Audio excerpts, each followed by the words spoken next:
আগতে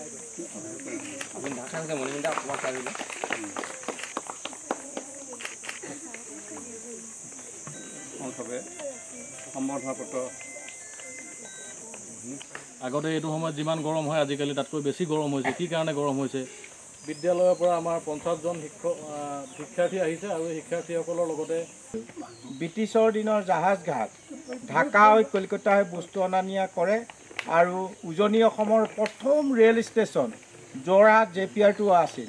NGOৰ জৰিয়তে Assam science technology and environment council Astec বুলি কয়। এষ্টেকৰ জৰিয়তে আমি এটা প্ৰকৃতি শিবিৰ ইয়াতে অনুষ্ঠিত কৰিছোঁ চাচনি মেৰবিল ইক' টুৰিজিম প্ৰজেক্টত। এইটো এটা দুদিনীয়া কাৰ্যসূচী হয় আৰু ইয়াত প্ৰায় ডিব্ৰুগড় জিলাৰ 14খন স্কুলৰ প্ৰায় 50জন ছাত্ৰ ছাত্ৰীয়ে অংশগ্ৰহণ কৰিছে আৰু শিক্ষক শিক্ষয়িত্ৰীয়েও অংশগ্ৰহণ কৰিছে। শ্ৰদ্ধাৰ অৰণ্য মানৱ পদ্মশ্ৰী যাদৱ পায়েং ডাঙৰীয়াও ইয়াতে আমাৰ মাজত আহি উপস্থিত হৈছে। গতিকে আজি তেখেতলোকে ইয়াতে আমাৰ ইক' টুৰিজিম প্ৰজেক্টত ইয়াতে নিশা কটাব আৰু কাইলৈ এই প্ৰকৃতি শিবিৰটো সম্পূৰ্ণ হ'ব। অসমত গছ ৰোৱা সময় হৈছে এপ্ৰিল, মে', জুন। এই 3 মাহত গছ ৰুলে পানী দিব নালাগে। তাৰপিছত ৰুলে কি হয়, আগষ্ট মাহত বানপানী হয়। বানপানীয়ে মাটিটো জেক হৈ যায়। অসমৰ জেক হৈ গ'লে মানে পাম দিব নোৱাৰে, শিপা মেলিব নোৱাৰিলে ঘাই শিপাটো গেলি গেলি গছপুলিটো মৰি যায়। সেইকাৰণে এই 3 মাহত গছপুলি পানী নিদিয়াকৈ সুন্দৰ চিৰসেউজীয়া অসমখন চিৰসেউজীয়া কৰি ৰাখিব পাৰি। ঠাণ্ডা দিনত গছপুলি যদি পানীও ঢালে তেতিয়া ঠেহা খাই ঘাই শিপাটো পচি পচি গছপুলিটো মৰি থাকে। সেইকাৰণে ঠাণ্ডা দিনতো গছ মাত্ৰ এই 3 মাহত গছপুলি আমাৰ অসমৰ মানুহে গছপুলি ৰুব নালাগে, কালি গছ কাটিব নালাগে, নিজে হ'ব। এৱাৰনেছটো এইটোৱে কৰক, উত্তৰে দক্ষিণে সংবাদ মাধ্যমৰ যোগেদি যে আপোনালোকে গছপুলি ৰুব নালাগে, গছ কাটিব নালাগে, নিজে হ'ব। সেইকাৰণে ইমান ধুনীয়া অসমখন আমি সংৰক্ষণ কৰিব নজনাটো আমাৰ 3,35,00,000 মানুহৰ দোষাৰোপ। সেইকাৰণে যেনেকৈ আছে তেনেকৈ থাকক, নালাগে আপোনালোকে গছপুলি ৰুব, কালি কাটিব নালাগে। তেতিয়া নিজৰ চিৰসেউজীয়া অসমখন চিৰসেউজীয়া কৰি ৰ'ব। নহয়, তেনেকুৱা আমি ডেভেলপমেণ্টটো লাগিব, সেইবুলিয়ে আৰু ৰজাই ৰোৱা ব্ৰিটিছে ৰোৱা নিজে গজাটো কাটিব নালাগে। ডেভেলপমেণ্ট আনৰ টেকন'লজি, ভাৰতীয় টেকন'লজি আনৰ বিদেশৰ টেকন'লজি বেলেগ ধৰণৰ।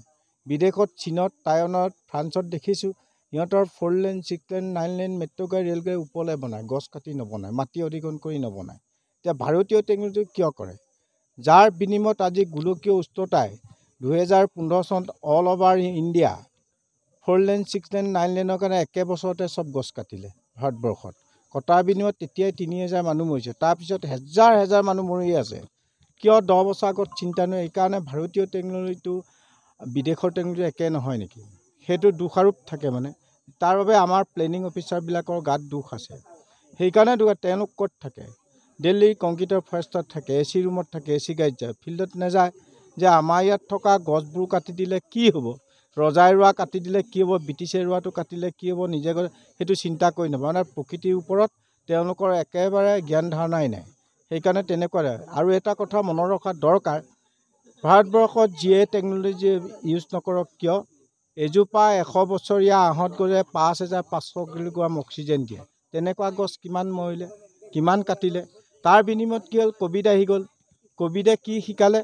যিমান মানুহ মৰিলে পৃথিৱীত অক্সিজেনৰ অভাৱত মৰিছে, অন্য কাৰণে মৰা নাই নহয়।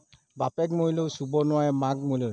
তেতিয়াহ'লে আমি আচলতে পৃথিৱীক ভাল পাবলৈ কোনো এখন দেশৰ শিক্ষানীতিত নায়েই।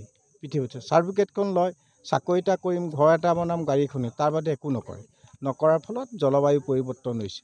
ক'ভিড এতিয়া বিশ্ববাসীক সোঁৱাই দিছে, সাৱধান হ'বলৈ কৈছে, সাৱধান হওক, নহ'লে ইয়াতকৈ আৰু ভয়ানক বিপদৰ সন্মুখীন আহিছে।